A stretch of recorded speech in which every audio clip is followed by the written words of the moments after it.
Hey, I'm Ryan. And I'm Cody. And you're watching TLDR Tech.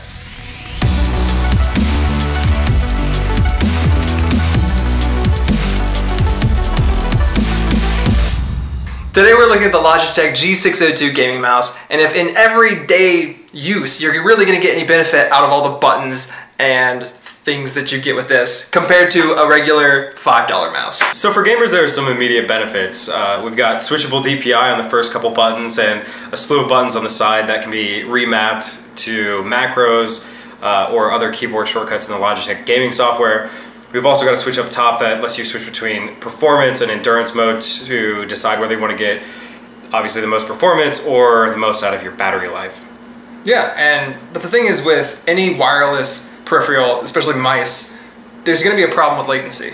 Right. So that being said, we're not going to review this specifically as a gaming mouse. Obviously, we know that it's a good gaming mouse, but if you're a Twitch player like with CSGO or something like that, this might have too much latency for you. And so we're going to really focus on whether or not this is going to be beneficial to those of us that work 8 hours a day on a computer, and if you can get any benefit out of this versus, again, the everyday mouse that we talked about.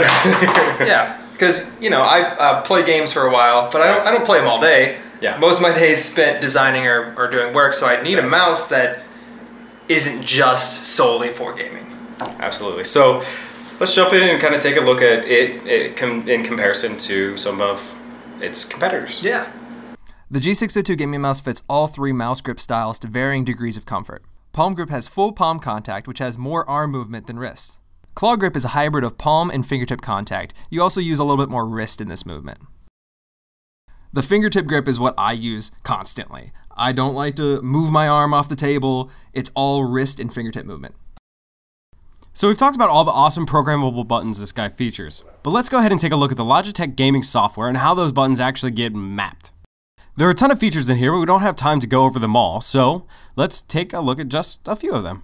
Right off the bat, you can see that we can switch between left-handed and right-handed setups. Here's a quick view of how we can change the operation of the middle click button to something pretty basic. You also have the opportunity to change what your default DPI settings are.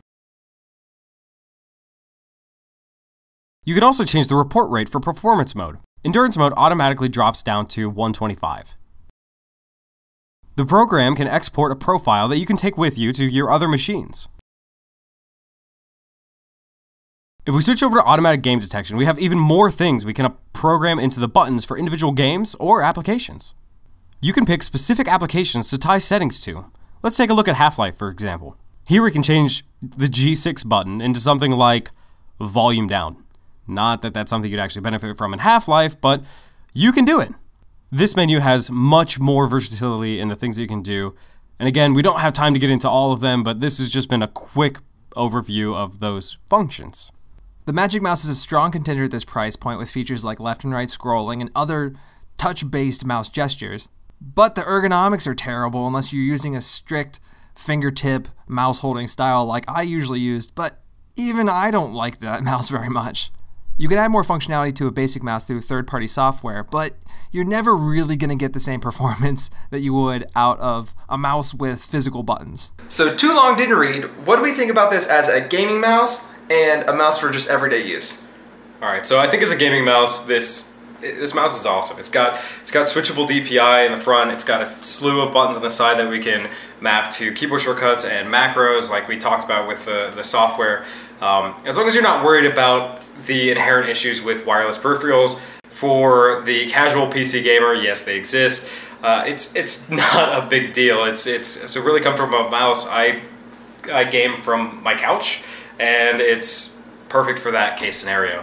As far as everyday use, I think it translates pretty well, as long as you're the type of person that has a palm grip. So for you, it's really great because you do use a palm grip when you're using a mouse. Yes. I use my fingertips, so it's a little bit different. It's kind of a higher mouse for me to use. Being that I have kind of fat fingers, right. I accidentally hit a lot of buttons sometimes, and I don't mean to click them on the side. So for me, this mouse has, maybe it should just get rid of that bottom row and just have three buttons on the side. And also I've noticed that it's kind of hard for me to get my thumb all the way back to touch these last two buttons on the end. So, you know, I'm not ever going to use them. Right. So I think if you're the type of person that this mouse fits your hand, that's a huge benefit. Whether it's Photoshop or After Effects or Cinema 4D, playing around with, like, being able to set those buttons as things that you use all the time are a huge boon to productivity. If you're just smashing into them with your thumbs, it's probably not going to be that beneficial to you. Yeah. And I think the last thing is probably price. Yep. At $80, it's kind of hard to swallow that price. Yeah, I personally wouldn't buy it for $80, but you got it for $40 I did, on sale. Yeah. So Logitech had a sale recently and on Amazon, and I got it for $40, and that was almost a no-brainer for me. I mean, when you compare it to the Magic Mouse, which comes in right around $60, and other gaming mice that are also in this same kind of price range, $40 is an easy buy. Yeah.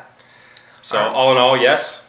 Yeah, I think it's a good mouse. I could do without some of the buttons, but overall, it's a good mouse. Okay. I would say I would buy it for $40. For $40. I would buy it for even maybe 50, 60s pushing it. Yeah. Okay. So if you thought that this video was helpful at all, maybe you just got tired of us rambling. But if you did like it, please push the little like button. Thumbs up. Subscribe to us. We're gonna try and get videos out either every weekend. That's a goal. That's a goal. It's a long goal. It's a hopeful goal. Most likely every other weekend. Yes. And yeah, so I'm Ryan. I'm Cody. And you were just watching TLDR Tech. Thanks. Bye.